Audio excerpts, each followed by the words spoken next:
Ja, so kom ons spring weg. Baie welkom aan elkeen van julle wat vanaand op hierdie skakel of hierdie presentation is, ek sien nou net die woord presentation daar, op hierdie praatjie, dat is hy, van ADHD. Ek is baie opgewonde oor vanaand se praatjie en ek glo regtig dat die inligting wat vanaand gedeel word vir baie mense baie gaan beteken en lewensveranderend kan wees. So kom ons spring weg. Vanaand gesels ons oor wat is ADHD of ADD en die rol van genetika, moontlike oorsake, simptome en dan natuurlik die holistiese benadering tot genesing. Ja, so kom ons spring weg.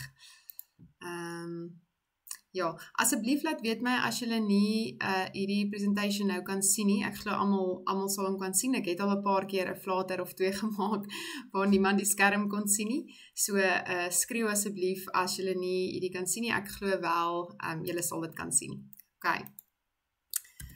So, vir die, ek dink baie van julle was nou al op hierdie platform en het my al gesien en weet van hierdie platform. So, my platform se naam is Back to Eden. Ek is apteker, ek het 'n paar jaar terug, ek het net, toe ek in die apteek gewerk het, maar net gesien dat mense nie regtig gesond word nie, en ek meen, dit is tog die doel, dit is die passie, dit is hoekom mens gestudeer het wat jy gestudeer het. En so 'n paar jaar terug het die Here vir my gesê, it's time to get back into the garden, en dit het my baie lank gevat om net te weet wat dit beteken. Ekskuus. So die platform gaan daaroor dat alles wat ons nodig het God klaar vir ons gegee. So dit wat in die natuur is, dit wat hy gemaak het, hy het dit geskep met die doel dat ons kan floreer hier op die aarde. En dit is verskriklike goeie nuus. So ek glo ook ons liggame is gemaak om self te kan herstel mits hy die regte voeding kry. So omdat ons eet wat ons eet en doen wat ons doen, sukkel ons liggame en is daar maar baie siekte. So dis die hart van die platform. So waarmee kan ek help? Ek doen graag 1-tot-1 konsultasies, leefstylanalises en aanbevelings. Ek het wonderlike bronne tot my beskikking om redelik akkuraat sonder bloedtoetse regtig te kan bepaal waar is die fout in jou liggaam en waar tackle ons eerste. Holistiese benadering tot kroniese kondisies en medikasie en ondersteuning in jou genesingspad. So dit is waarmee ek kan help. Okay, kom ons begin met ADHD of ADD. So wat op die aarde is dit? Ek gaan sommer vir julle die Engels lees waarvoor dit staan. ADHD, Attention Deficit Hyperactivity Disorder, en ADD is Attention Deficit Disorder. So as julle so net na die 2 woorde kyk of die 2 akronieme kyk, sal julle sien die een het hiperaktiwiteit by ADHD en die ander nie. So wat ons kan aflei daarvan is ADD is aandagafleibaarheid sonder hiperaktiwiteit en ADHD is 'n kombinasie van aandagafleibaarheid en hiperaktiwiteit. Maar ADD is 'n baie ou term. So ons gebruik nie regtig meer ADD nie. As dokters diagnoseer, gebruik hulle ADHD. ADHD word in 3 klassifikasies ingedeel. Ons sal nou daarna kyk. So dis die amptelike diagnose. ADD was maar net voordat ons besef het dat aandagafleibaarheid met party mense met hiperaktiwiteit gepaard gaan. Het ons maar net na aandagafleibaarheid en 'n reeks simptome verwys as ADD. Maar dit is nie meer die amptelike term nie, so dis gaan ek nie verder daarvan praat nie. Ek wou dit graag net insit want party mense ken nog ADD, So die 3 kategorieë, ek het dit nou nie die moeite genoem om te vertaal die benaming nie. So die eerste een, dit is die voormalige ADD. Met ander woorde, net aandagafleibaarheid, nie hiperaktiwiteit by nie. Dit is inattentive type ADHD. Okay, so simptome daarvan of hoe hierdie persoon klinies lyk, kan nie take of aktiwiteite organiseer nie, aandag word maklik afgelei, vergeet daaglikse take, verloor items wat jou moet help om take te voltooi, so jy sou weet jy moet nou toets skryf en 'n pen saamvat en dan die een ding wat jy nodig gehad het jy nou ergens verplaas en jy kan nie onthou waar jy dit gesit nie. Kan nie duidelike instruksies volg nie. So as jy byvoorbeeld, ek wil net hierdie sê, ek verwys dalk in my voorbeelde spesifiek na kinders, maar ek is baie pynlik bewus dat al hoe meer volwassenes ook hiermee gediagnoseer word en op medikasie is. Ek verwys eintlik net daarna omdat ek die tipiese kind sien voor my in die apteek.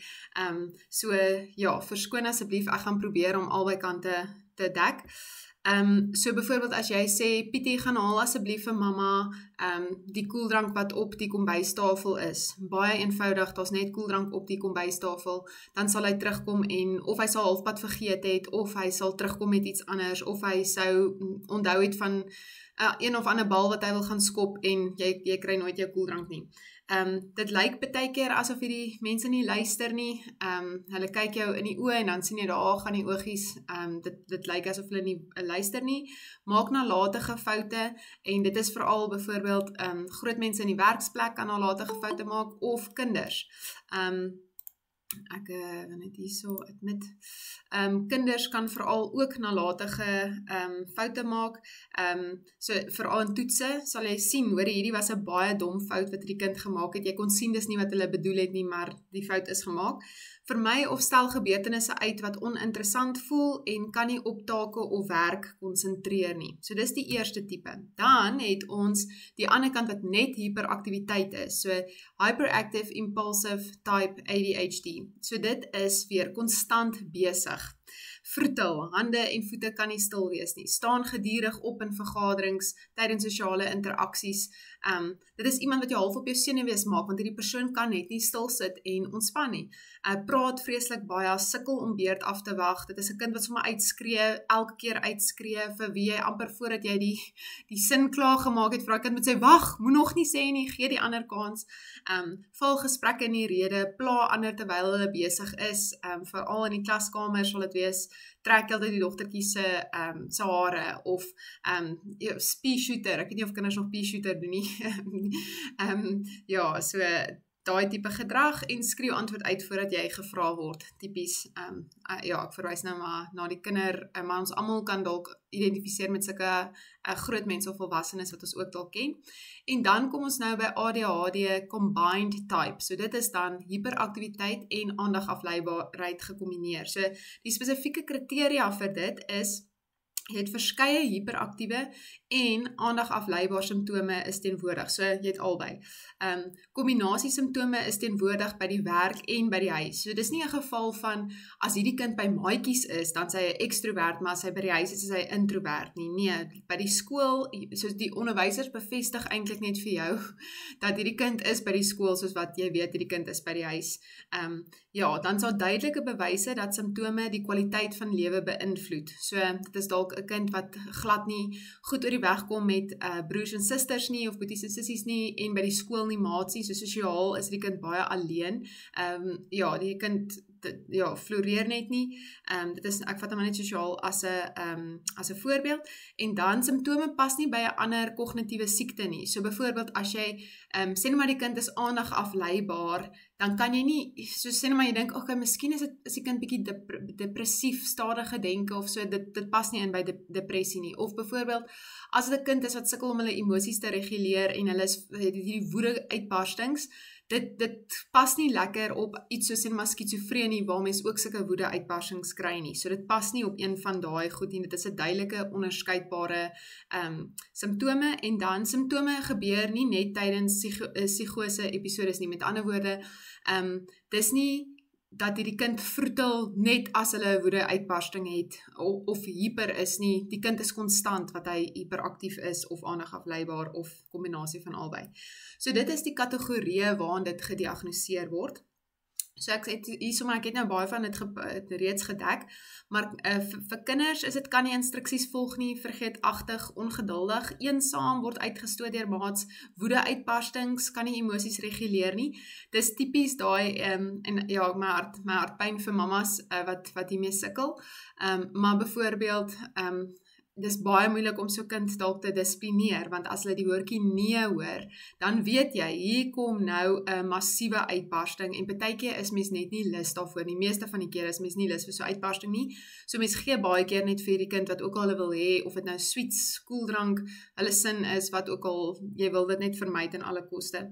Slaap sleg, baie kere sal kindertjies eintlik baie sleg slaap, groot mense ook, volwassenes ook, en kan nie 'n taak voltooi nie, verskriklik besig. Die onderwyser sal tipies sê, so kind is stout. Ek dink deesdae begin onderwysers meer besef, na aanleiding van kinders wat al hoe meer Ritalin en konsertan goeters kry, dat hierdie 'n kondisie is, maar in die ou tyd, ek onthou spesifiek 'n seentjie in my klas wat, Joh, die onderwysers het gesukkel met hom. En dit was nou so erg dat die onderwysers, as hy hyperaktief was, dan die onderwysers letterlik kliphard in die klas vir die kind gevra, het jy al jou pilletjie gedrink? So naand op die speelgrond ook, as daai kind iets gedoen het, het die maat sommer vir hom gevra, het jy al jou pilletjie gedrink? So ja, dit is, ek dink onderwysers begin besef dat hierdie kind, dit is nie stout nie, hierso is iets anders aan die gang. Okay, die rol van genetika. Ek het my bes gedoen om soveel moontlike bronne na te vors rondom hierdie kwessie, want ek besef daar's 'n paar kante van die muntstuk. Die een kant is vrees. As jy sê maar nou ADHD het en jy's 'n volwassene, dan dink jy dalk, ek wil nie kinders hê nie, want net nou gaan my kinders, dit is amper 100% dat my kinders dalk ADHD gaan hê, en ja, so daar's dalk vrees rondom dit.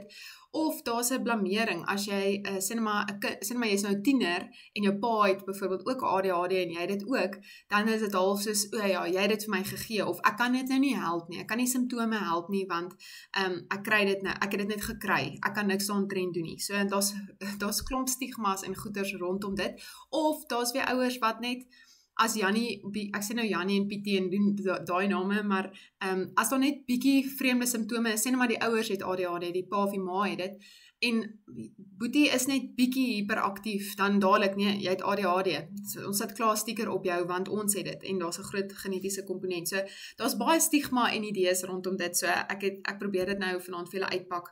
So, navorsing bewys dat daar is 'n 70 tot 80% oorerflike komponent, okay?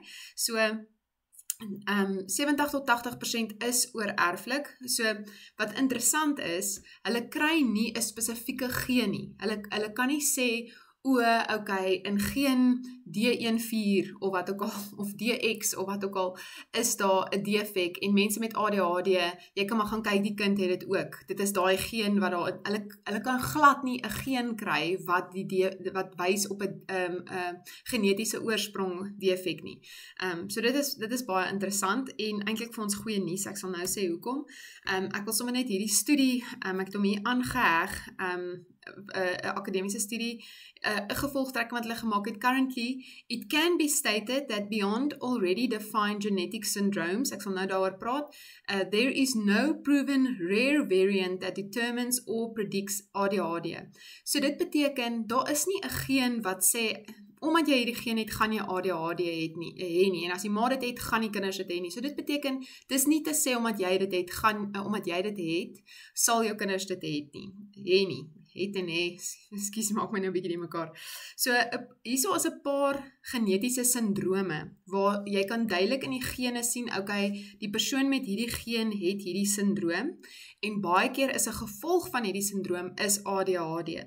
So dit is byvoorbeeld Fragile X syndroom, neurofibromin, Tiberius sclerosis complex, Turner syndroom, Klinefelter syndroom, Williams-Bjorn syndroom en Valocardiofacial of die George syndroom. So hierdie syndrome het tipies 'n ADHD komponent, maar dit is net hierdie syndroom. So as die ouer die syndroom het en die kind het ook die geen, dan is die kans goed dat hy gaan definitief dalk die syndroom hê, maar ja, hy gaan dalk ADHD, is 'n groot kans dat hy ADHD gaan hê, want dit is 'n komponent van die syndroom. Maar vir mense wat nie hierdie syndrome het nie, kan ons nie regtig in jou gene optel dat jy 'n defek in jou gene het nie. Ek hoop dit maak sin.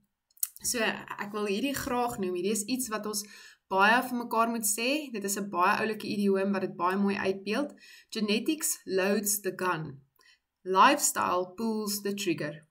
So, selfs met ADHD, net omdat jou ouers dit gehad het, beteken dit nie, jy gaan dit hê nie. Jy kan jou leefstyl relatief baie verander, om baie van hierdie simptome se uitwerking te kan minimaliseer. So, dit beteken nie, so sê net maar jy het een van hierdie syndrome, dit beteken nie omdat jy die genetika, jy het die defek in jou DNA, maar dit beteken nie, jy gaan met die simptome presenteer nie. So, hier's baie van ons wat dalk goed het vir kanker, of vir lewersiektes, of auto-immuunsiektes, het ons die genetiese komponente, maar omdat ons goed leef, het ons geen simptome nie, en is ons baie gesond. So dis die goeie nuus van hierdie alles. So, kom ons kyk na moontlike oorsake. En hierdie is baie, baie, baie belangrik om mooi te kyk na die moontlike oorsake. So ek wil graag praat oor tradisionele medisyne aanslag. Die tradisionele medisyne. Dit is nou tipies apteek of jou GP, jou dokter, of selfs 'n psigiater. So dit is daai tipe aanslag. Ons is van mening, ek sê nou maar ons, want ek is 'n apteker, dit is glad nie my mening nie, maar kom ons sê ons. Ons is van mening, in die tradisionele medisyne se boublokke, dat goed soos Parkinsons, ADHD, depressie, angs en dementia, is as gevolg van 'n wanbalans van neurooordragstowwe, tipies in jou brein, en ons spreek die probleem aan met chemiese medikasie wat die wanbalanse moet herstel. En eintlik as jy mooi daaraan dink, maak dit sin. Kopprobleem, gee vir jou medikasie wat kan werk in die kop. Okay. Die probleem hiermee is, dis glad nie effektief nie.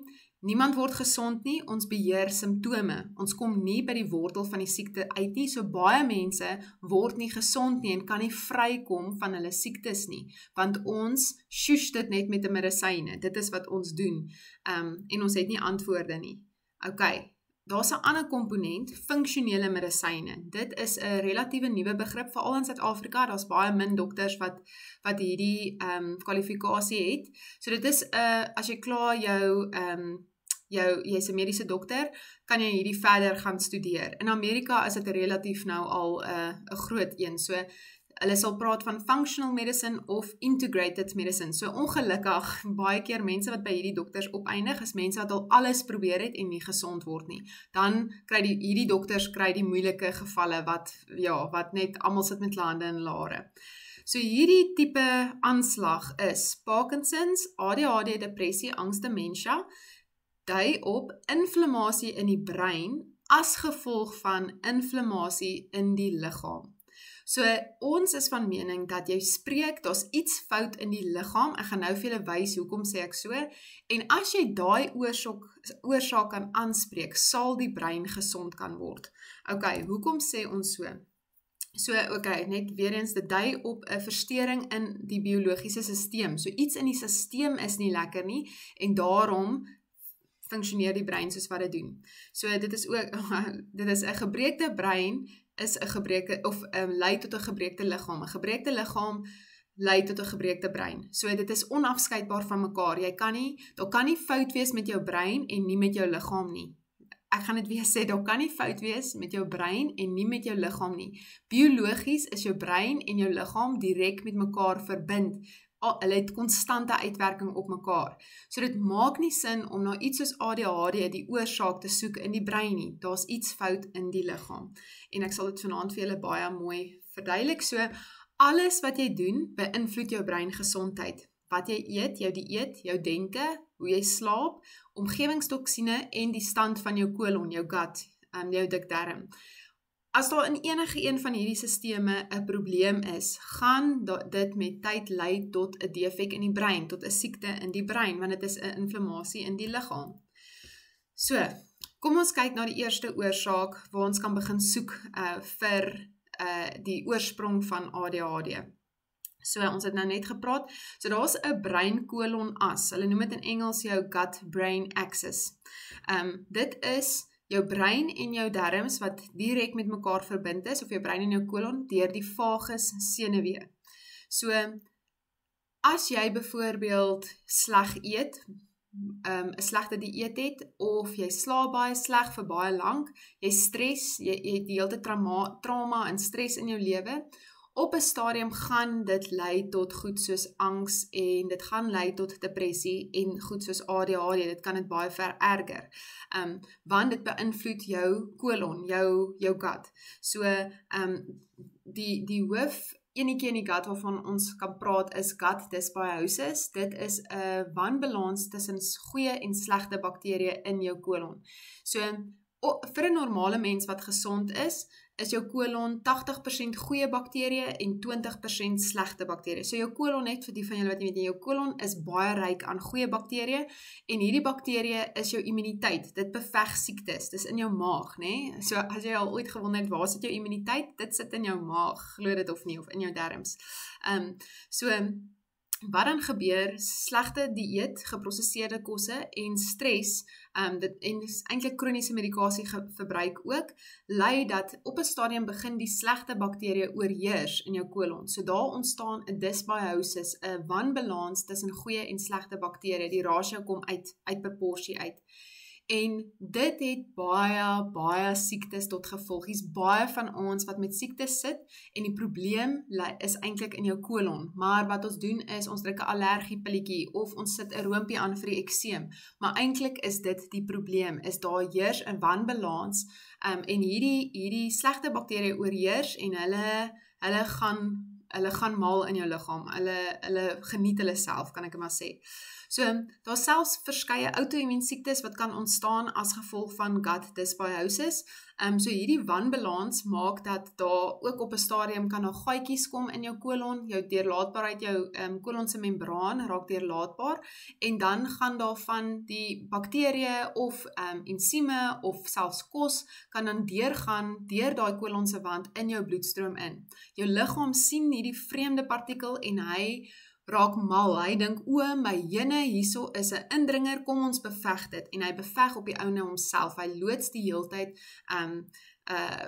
oorlog teen homself, en dit is hoe baie outo-immuun siektes ontstaan, is as gevolg van het begin met gut dysbiosis, dan gaan dit oor na leaky gut toe, en dan het jy groot probleme. Vir baie mense ontstaan gut dysbiosis ook as gevolg van tekorte aan omegas, B-vitamines en sink. So hierdie prentjie beeld maar net uit jou daar sê hulle the gut-brain axis, dit is jou vagus-senuwee. As jy gesond eet en oefen, dan het jy goeie immuniteit en goeie gesondheid. Jou brein het ook, jy slaap goed, jy het goeie denke, nie noodwendig depressie en angs en sulke tipe goeders nie.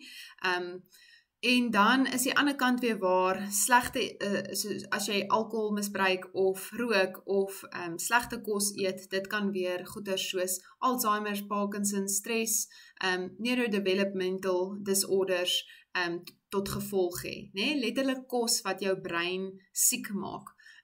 So ja, dit is as gevolg van hierdie brein-gut verbintenis. Die tweede oorsaak is inflammasie. So ons het dan stres, swak dieet, langtermyn medikasie verbruik, swaar metale, parasiete, veroorsaak konstant inflammasie in ons liggame. So langtermyn, elke liewe dag, so kroniese inflammasie lei tot skade aan ons organe en biologiese sisteme. En soos wat ons nou gesê het, as jou biologiese sisteem vol inflammasie is, gaan jou brein op 'n stadium ook inflammasie hê. So, net tekens van inflammasie, allergie is eintlik inflammasie, asma, diabetes, outo-immuun siektes soos Crohn's of colitis, infeksies, psoriasis, obesiteit of vetsig en dan artritis, gewrigspyne, longkanker, borskanker en hartsiektes. Dis alles tekens van inflammasie in jou liggaam. Okay, die volgende oorsaak waarna ons moet kyk is dysfunksionele detox sisteme. So, daar is verskeie organe en sisteme in jou liggaam wat van afvalstowwe moet ontslaa raak. So as oor tyd, as hy nie sy werk doen nie, daar kom verstopping, jy's gedehidreer, jy eet nie reg nie, jou sweet, jy sukkel met sweet, want as ons sweet, raak ons ook ontslaaf van toksines, jy sweet dalk nooit nie, ek praat van mense wat dalk nooit oefen nie, en net die hele dag dalk sit en nooit son kry of enigiets soos dit nie. Die gifstowwe kan dan nie uitgaan nie. So die toksine sirkuleer in die bloed, dit veroorsaak kroniese inflammasie. En soos wat ons weet, kroniese inflammasie, inflammatoriese liggaam lei tot 'n inflammatoriese brein. Okay, hierdie prentjie beeld maar net uit hoe toksines inkom en hoe dit veronderstel is om uit die liggaam uit te gaan. Dan gaan ek nou nie so in diep ingaan in hierdie oorsake nie, maar dit kan ook wees as gevolg van 'n wanbalans in hormoneproduksie en neurooordragstowwe. So goed soos estrogen dominansie, as daar die hele tyd hormone ophoop in jou kolon en in jou liggaam sukkel om estrogen uit te kry.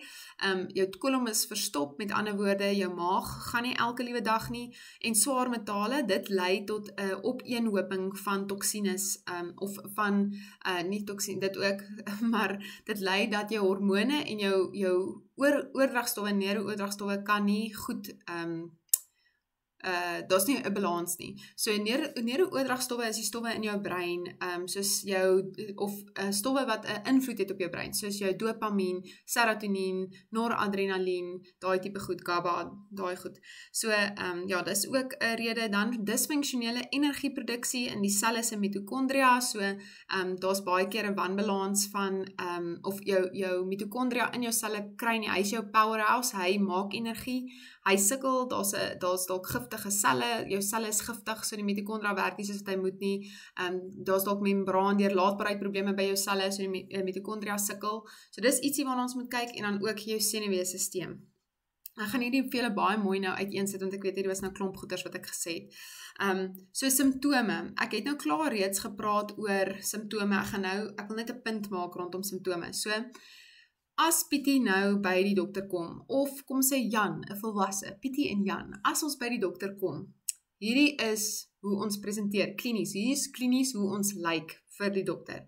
Ons sê, hoorie, my kind is hyperaktief, of hoorie, ek is hyperaktief, ek kan nie stil staan nie, ek kan nie ophou praat nie, ek vroetel die hele tyd met my hande, ek sukkel om te konsentreer, ek kan nie take klaarmaak nie, ek sukkel met emosionele regulering, klein kindertjies, soos ek gesê het, daai woede uitbarstings baie keer, slegte handskrif, dit is baie interessant, baie keer het die kinders met ADHD baie slegte handskrif, dit lyk soos 'n graad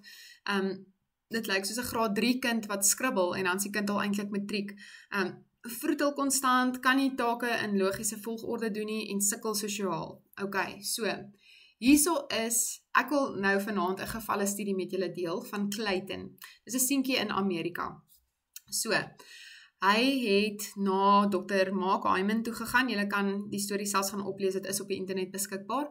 Hy het na Dr. Mark Hyman toe gegaan, sy ma het hande na hare gehad, sy kon nie meer huishou met hierdie seun nie, al die onderwysers het oor hom gekla, hy het nie maats nie, hy weet hy's 'n probleem, hy raak al hoe meer depressief, hy's eintlik uit die gekombineerde ADHD, aangevleibaarheid en hiperaktiwiteit, hy wil nie so wees nie, maar hy voel hy kan dit nie help nie, en so toe besluit dokter, toe hy nou by Dr. Hyman kom, toe vra Dr. Hyman vir hom, deel van sy, hoe hulle hom nou geëvalueer het, is, skryf my op 'n papiertjie hierdie en hierdie sin neer, en hulle dit geberre, op dag 1 toe hy by hulle was. Toe het Dr. Hyman bietjie met hulle gepraat oor dieet, uitgevra oor sy dieet, en die ma het dadelik bloedrooi geword en gesê, ja, die seun eet nie reg nie, maar sy kan net nie met die woede uitbarstings deel nie, so sy gee net maar vir hom die lekkers en goed, want sy weet nie hoe om vir hom gesonde goed in te kry nie, en die dokter het toe baie mooi met die seun gepraat en vir hom gesê, hoorie, hierdie tipe kosse kan jy glad nie meer eet nie, as jy enigsins 'n toekoms wil hê en vooruit wil gaan in die lewe, moet jy nou die keuse maak dat hierdie goed is baie sleg vir jou. Toe het hulle bloedtoetse gedoen en hulle bloedtoetse weggestuur, en dan byvoorbeeld 'n funksionele dokter sal toets vir jou omega vlakke, jou magnesium vlakke, jou Vitamiin B, jou sink, jou selenium, terwyl tradisionele medisyne, ons doen nie dit nie, ons toets nie noodwendig daai tipe tekorte nie. So hulle toets nou al daai goed, en hulle vind toe, maar hierdie seun het glad amper niks omegas in sy liggaam nie, hy het glad nie beta-karotene nie, wat in wortels voorkom, en hulle het toe klomp aanvullings vir hierdie seun voorgeskryf, en hy moes sy dieet drasties aanpas, en hulle het toe ook gesien, daar's 'n paar swaar metale in sy liggaam, en hulle het van dit ook ontslae geraak. 2 maande later kom hy terug. Ek sal nou die 2 maande later terugkom. Ek wil net sê, hy het die volgende simptome ook gehad. So, hy het typies ADHD gehad, hulle duidelik gesê, dit is ADHD. Maar hy het interessante goed gehad, soos, hy het asma, hy is konstant moeg, hy het hoofpyne, sy anus juk, hy krap gereeld, hy het 'n anale juk, het hy. Hy het, wat het hy nog gehad, ek het dit alles hier so neergeskryf, hy het mondsere gehad, sere in sy mond, maagpyn, suikerkrywings, hy wil die hele tyd suiker eet, spierpyne, allergieë, en hy is hypersensitief vir harde klanke. So, dis hoe Dr. Hyman geweet het, hier is duidelik baie groot fout met sy liggaam, en as ons die liggaam kan aanspreek, gaan die brein outomaties gesond word. So dis wat hulle gedoen het met die aanvulling, sy dieet en die swaarmetale wat hulle skoongemaak het.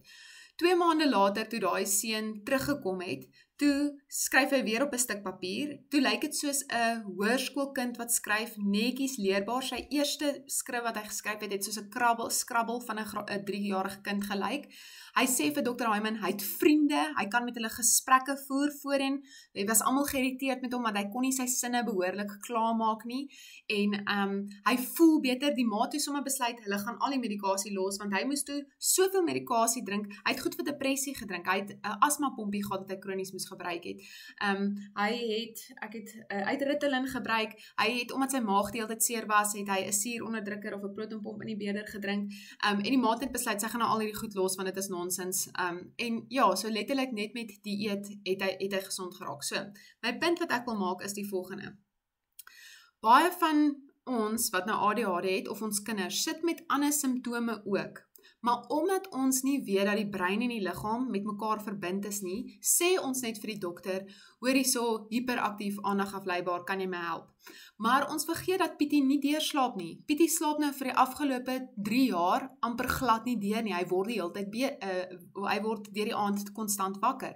Pietie kan nie ophou suiker eet nie. Hy wil die hele liewe tyd suiker eet. Dis iets wat ons nie enigstens heg aan iets soos ADHD nie. Sy maagpyn die hele tyd. Hy krul van die pyn, sy maag swel op, sy maagpyn.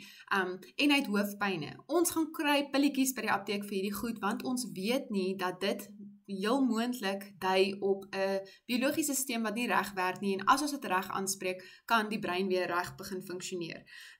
So goed soos asma, sinus, ekseem, allergie, moet vir jou dadelik sê, hier's fout in die gut, ons moet dit aanspreek, dan gaan die ADHD beter raak. Hoofpyne, diarree, maagpyn, suikerkrywings, seer in die mond dui op 'n swak immuniteit, so daar's duidelik fout in die kolon. Gereeld siek immuniteit, spierpyne, inflammasie, anale juk, moontlik parasiete of 'n candida oorgroei, 'n fungi oorgroei, hypersensitief vir harde klanke, is 'n senuweeprobleem.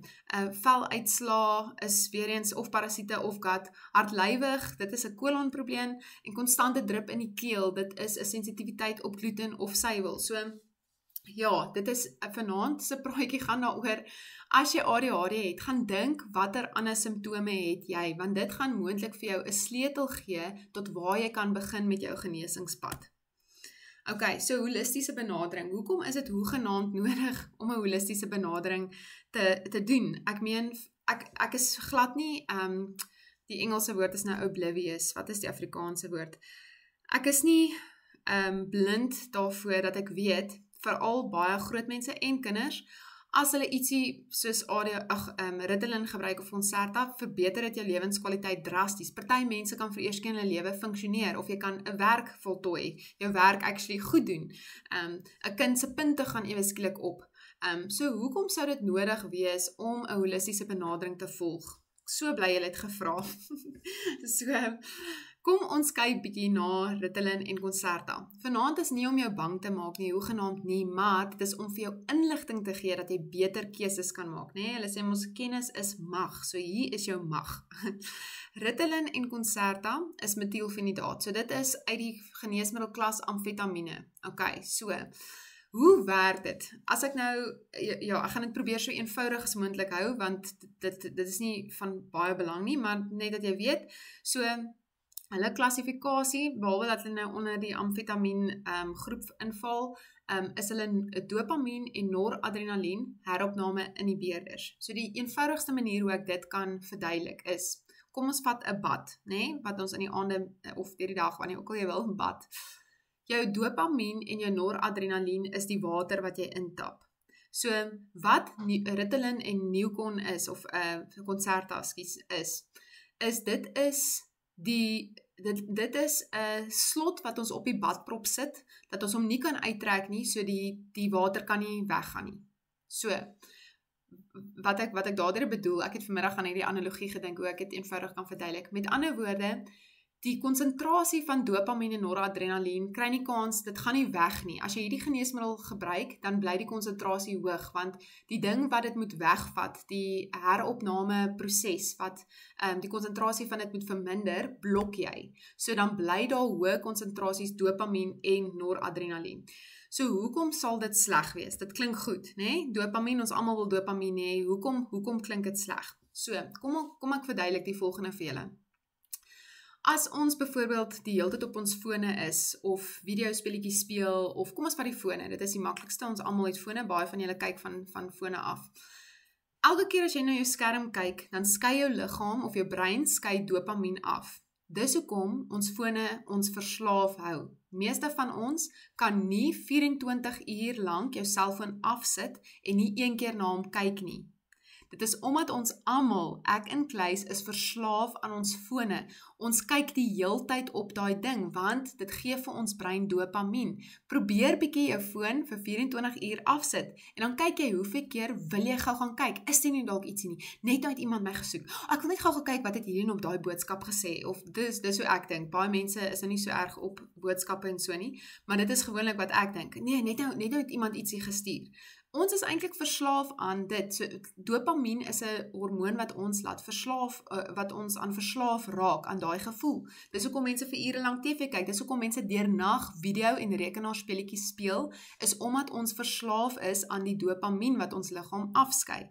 So, nou gee ons 'n middel vir iemand wat keer dat dopamien minder word. Dopamien bly die hele tyd hoog. Okay, so dit is verslawend.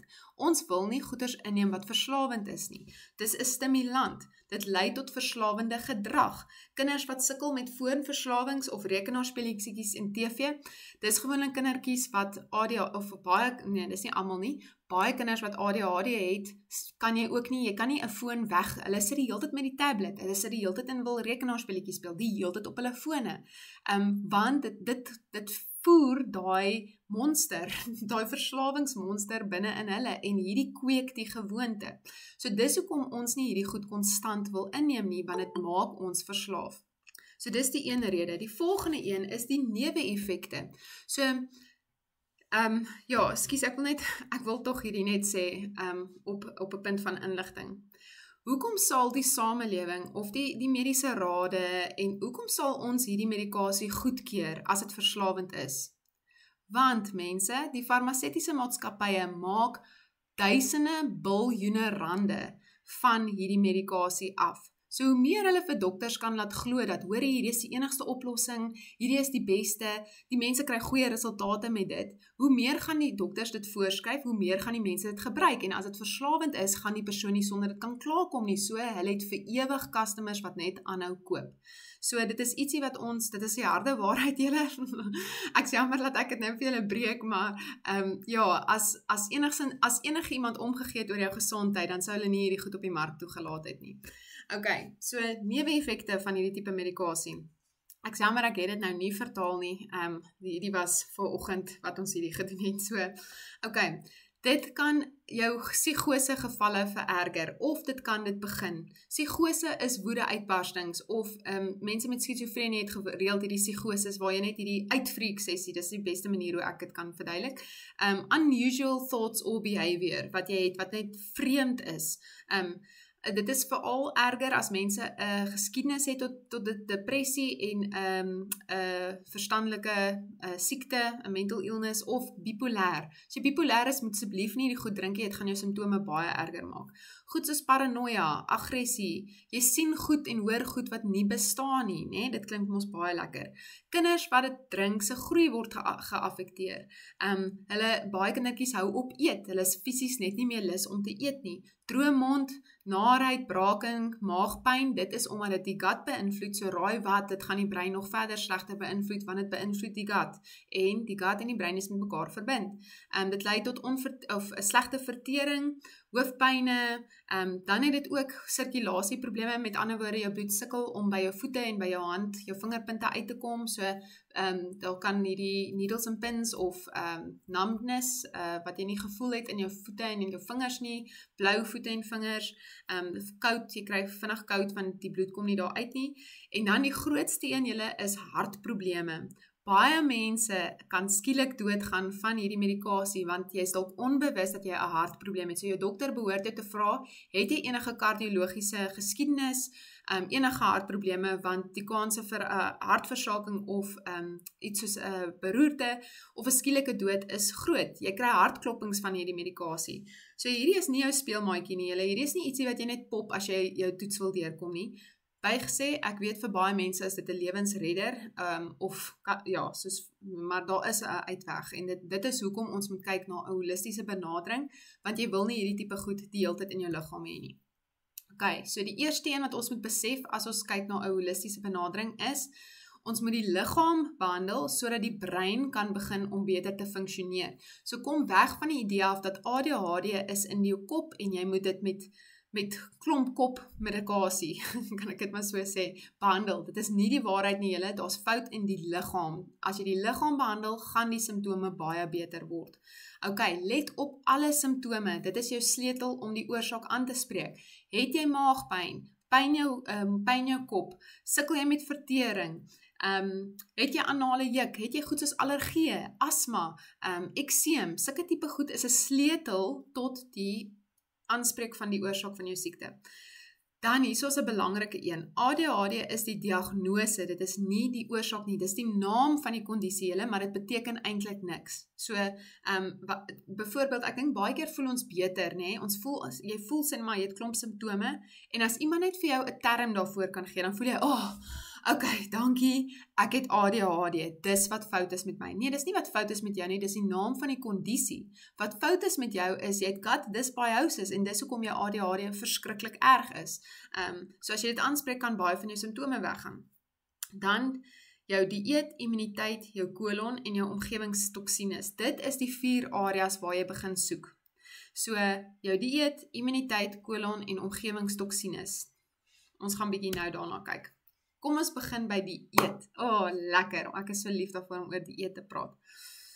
So jy verwyder alle gluten, dit is nou jou stysel, suiwel en suiker. Okay, so gluten irriteer jou kolonwande, dit maak goed soos gut dysbiosis baie erger, dit veroorsaak selfs leaky gut. So brood en daai goed is dit moet uit jou dieet uitkom, jou simptome gaan nie beter raak solank as wat jy gluten eet nie. Suiwel, net vir interessantheid julle, so konvensionele suiwel wat ons op die rakke koop, het 'n kaseinproteïen in. Hierdie kaseinproteïen, hy verander in jou liggaam en dan word hy, as sy struktuur verander bietjie, en van hulle sy struktuur verander in 'n kaseinmorfoon in. So dit is eintlik maar om te sê die kaseinproteïen se, dit is morfoon, dit beteken eintlik soos die struktuur verander. Dit is verandering van struktuur. En dan kan hy gaan bind aan opioïed reseptors in jou brein. So hy kan fisies gaan bind aan byvoorbeeld 'n noradrenaline of 'n dopamine reseptor. En dit laat jou brein koekoes gaan. So baie kinders kry baie verligting die oomblik as hulle alles suiwel stop. Juis vir daai binding, daai kaseinbinding wat letterlik chaos maak binne in hulle brein. Suiker maak ons net hyperaktief, onnodig en veroorsaak inflammasies. Ek sien ons het 15 minute oor, ons is amper klaar. Veroorsaak inflammasie, so dis hoekom ons suiker wil vermy. Dit maak ons liggame suur, dit krenk die immuniteit. So as die immuniteit die probleem is, dan is dit 'n rede hoekom ons hoekom ons suiker moet uitskakel. Dan moet ons dieet vervang met omegas, B-vitamines, Vitamiin D en sink. Dit is die 4 basiese. Daar is goed soos beta-karotene en selenium en magnesium wat ook by baie kindertjies het 'n tekort aan dit. Die moeilike ding is vir jou om baie akkuraat raak te slaan met hierdie aanvullings, gaan jy spesifieke bloedtoetse wil doen. Almal het nie 'n B-vitamien tekort of 'n beta-karotene tekort nie. So dit is die moeilike ding. So as jy jouself die bloedtoetse wil spaar, cover net hulle almal. Soos as jy dit uit die regte bronne uitdoen, kan dit nie skade uitdoen nie, maar omegas is 'n groot een want omegas voed die brein. Dit is vet vir die brein. Jou brein kan nie, selfs normale mense se breine kan nie reg funksioneer as ons nie vette inneem nie. So omega vette is baie belangrik. Meeste ADHD mense het 'n groot tekort aan omegas. So hoë kwaliteit aanvullings kan jou lewenskwaliteit dramaties verbeter. Ek sien dit konstant, as die liggaam die regte voeding kry, dan kan hy homself genees. Dit is moontlik, dit gebeur daagliks. So ietsie waarna ons kyk is whole foods. Dit is wat jou yskas en jou dieet moet wees. organiese vleis of vleis, groentes, vrugtes, neute en natuurlike vette. Dis waarna ons kyk as ons kyk na whole foods.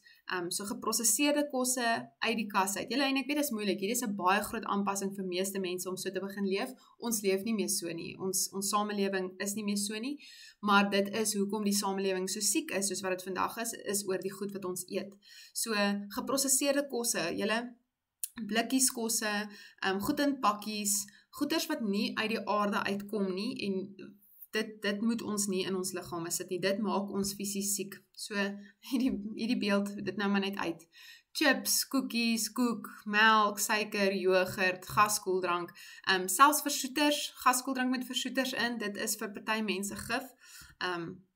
So wat ons wel eet is lekker groente, vrugte, vleis en lekker gesonde vette soos olyfolie of kokonadolie of so.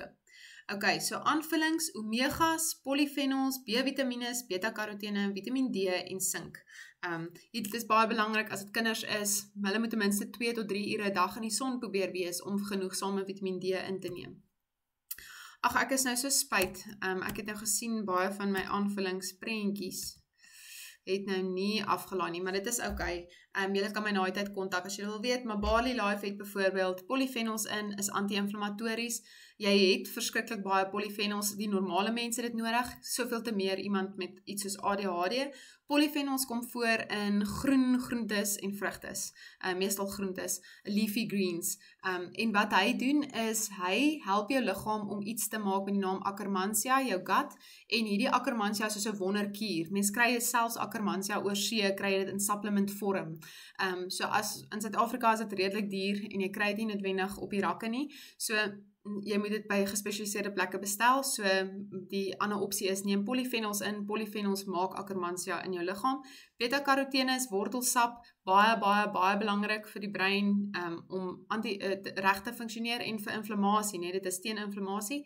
Omega-3, natuurlik, ons moet omega-3 inneem. Dan gaan ons die immuniteit bou. Ons raak ontslaaf van toksines. Toksines krenk jou immuniteit, soos swaar metale, goed soos lood, kook en fluoried. Ek sal nou meer daaroor praat. Mif of mold in die huis, dit krenk jou immuniteit. So as jy daai swart het tussen jou teels in die badkamer, dit is iets wat jy moet dit so vinnig as moontlik uitkry, want dit skei toksines af wat jou liggaam inneem.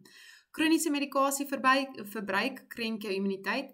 Kossensitiwiteite, goeders soos gluten, suiwel, suiker, hoekom? Want dit irriteer die kolon, jou immuniteit sit in jou kolon, so hierdie tipe kosse moet uit die dieet uitkom. Kroniese inflammasie wat die darmes irriteer, okay, dit het ek nou net gesê. Weer eens, hierdie ander is maar net grapeseed oil, dit is, jy moet antioksidante, hoe meer antioksidante jy inneem, hoe meer kan die vrye radikale gekrenk word, en dan kan jou selle begin om hulle self te herstel. Lekker ding ook, barley maak jou liggaam alkalies, hoe meer alkalies jou liggaam is, hoe minder kan bakterieë voortleef daarin. Ok, kom ons kom by jou kolon. Ons moet gut dysbiosis aanspreek. Vir my trigger kosse soos suiwel, stysel, suiker, bone, neute. Vir party mense kan groenbone eet en dit doen niks aan hulle nie. Ander mense eet bone of neute en hulle kan 2 ure daarna voel, hoorie, ek voel nie lekker nie, ek weet dit was hierdie kos. So, jy moet jou eie liggaam leer ken en weet wat trigger jou. So byvoorbeeld, toets suiwel. Geef jou kind suiwel, drink self suiwel en kyk 2 of 3 ure daarna, hoe voel jy? Kyk 5 ure daarna, hoe voel jy? As jy geen simptoom ervaar nie, dan is suiwel dalk okay. Maar vir baie mense is sensitief vir daai kaseïnproteïen en dieselfde met stysel. Party mense kan witmeel stysel eet en hulle kom niks oor nie en ander mense eet 1 snytjie brood dan is hulle maag heeltemal omgekrap. So jy moet gaan jou liggaam leer ken en weet wat kan jy eet en wat kan jy nie eet nie. Probiotika elke liewe dag. Dis baie belangrik. Vul die goeie bakterieë aan sodat daai slegte bakterieë ratio kan sak. Prebiotika, dit is kos vir probiotika. So goed soos appels, piesangs, knoffel, eie is baie voordelig vir jou darmes en dan moet jy jou verteringsensieme verhoog. Hoe beter jou liggaam jou kos verteer, hoe beter kan hy die voeding opneem, hoe minder is die kans dat jy tekorte soos omegas of B-vitamines of sink of selenium gaan hê. Weer eens die prentjies, ek is jammer. Ek is wel bly, Herbal Fiber Blend is hierso. Hy maak jou kolon lekker skoon en hy werk teen parasiete. Dan die prebiotika hierso was Fit and Fiber, probiotika, Flora Food en verteringsensieme is Prepzymes. Regtig wonderlike produkte wat vir baie mense die wêreld se verskil maak. Okay, omgewingstoksines. Hierdie is nou iets wat baie mense nie aandink nie. So, meeste mense met ADHD kry verligting as hulle die eet heeltemal skoonmaak en goeie aanvullings gebruik. Dan is daar mense wat dit doen, baie streng doen, maar dan kom hulle agter, hoorie, ietsie is nog steeds nie reg nie. Dan weet jy dis dalk 'n omgewingstoksine. So met hierdie is dit maar baie trial and error wat ons moet kyk. Wat werk en wat werk nie. So raak ontslae van alle toksines. Kook in tande. Vir baie mense kry outo-immuun siektes as goed soos MS kom baie keer voor as gevolg van kook in ons tande waarmee ons verstopsels, die stopsels in het. Fluoried in ons tandepaste, skoon drinkwater. Ons drinkwater is vol swaar metale as gevolg van myne, as gevolg van sementfabrieke, is ons drinkwater vol van metale. Die mif tussen die teels en op mure, dis nou mold. Verwyder parasiete en fungusse. Wanneer laas het jy 'n goeie parasietklens gedoen? Baie mense is baie siek as gevolg van parasiete. En dan moet ons kyk na ons skoonmaakmiddels. Skoonmaakmiddels, jou gesig was, lyfroom, parfuum, gremering. Hierdie goed is belaai met toksines wat ons baie siek maak. So ons moet al daai goeders aanspreek. As jy siekte het, spreek jy sulke goed vinnig aan. Vir die van julle wat gesond is, begin maar kyk, wat is in my gesig was? Wat se parfuum sit ek aan? Laat jy nie op 'n stadium siek raak en drasties nou jou hele huis moet uitgooi nie. En dan vervang jy plastiek met glas, so ver as moontlik. Plastiek smeer af, die kosse, die melk wat ons koop met die plastiekbottels, die kosse waarin plastiek is. Probeer ook goeders dadelik uitskep in glasbottels, as jy maak glashouers by mekaar. Want plastiek is ook 'n groot enetjie vir ophoping van toksines. Hier is ons almal nou. So detox, as jy jou detox organe wil skoon kry, weer eens barley. Parasiete, Para90 werk baie goed vir parasiete, herbal fiber blend, maak jou kolon lekker skoon en dan skoon velprodukte, dat is om ook. So julle, as ek dit moet saamvat, sal ek die volgende net sê, as jy sukkel met iets soos ADHD, eerstens onthou inflammasie in die liggaam, dit is wat ons moet aanspreek. So ons spreek aan, eerstens dieet, slegs whole foods, groente, vrugte, vleis en vette. Dan sny ons kossensitiwiteite uit, dit is stap nommer 2. Dan spreek ons tekorte aan, soos jou Vitamiin D, jou omega, selenium, zink, beta-karotene. Okay, dit kan ons met aanvullings doen. Dan moet ons gut aanspreek. Ons moet baie probiotika drink. Ons moet, party mense het nie eers iets soos maagpyn of so nie, maar het nog steeds gut probleme. En dit gaan ons net met ongelukkig bloedtoetse kan agterkom, as jy nie die simptome het nie. As jy simptome het, weet jy daar is gut probleme. Dan anti-inflammatoriese dieet, dit sal jy redelik reg kry as jy whole foods eet. Goeders, soos enigsins julle ADHD moet jy goed met kleurstowwe in, so ver as moontlik vermy. Dit sal jou simptome 10 keer erger maak. En dan detoxify, dis nou jou gremering, jou parfuum, skoonmaakmiddels, kry jou swaarmetale uit die huis uit die liggaam uit. So dit is jou approach as jy kyk na ADHD. En meeste mense, as jy hierdie goeders doen julle en jy is diligent, sal jy na 2 tot 4 maande sal jy 'n drastiese verskil ervaar. Dit is regtig so. So dit is die moeite werd om hard te werk as jy besef wat daai medikasie doen. Okay. Jy moet asseblief nie net jou medikasie los nie. Jy moet 'n pad stap met iemand wat jou kan help om dit af te typer. Jy sal baie sleg voel as jy daai goed net los. Dit is presies dieselfde as jy net koffie los. As jy koffie los, sal jy weet, jy het hoofpyn en jy voel sleg. Jy voel net glad nie lekker nie, want ons is eintlik almal verslaaf aan koffie. Dit is die probleem, dit is 'n stimulant. Dit is net aanvaarbaar sosiaal. Dit is dieselfde met hierdie medikasie. Die simptome gaan wel baie erger wees. So ja, julle, dit is die einde van die praatjie. Waarmee kan ek help? Konsultasies, leefstyleanalises, ek het al dit vir julle gesê. Daar's my nommer en my e-pos as julle my wil skakel of e-pos.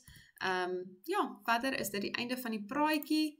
Baie dankie dat julle almal ingeskakel het. Ek hoop dit was vir julle leersaam en julle moet 'n lekker aand hê.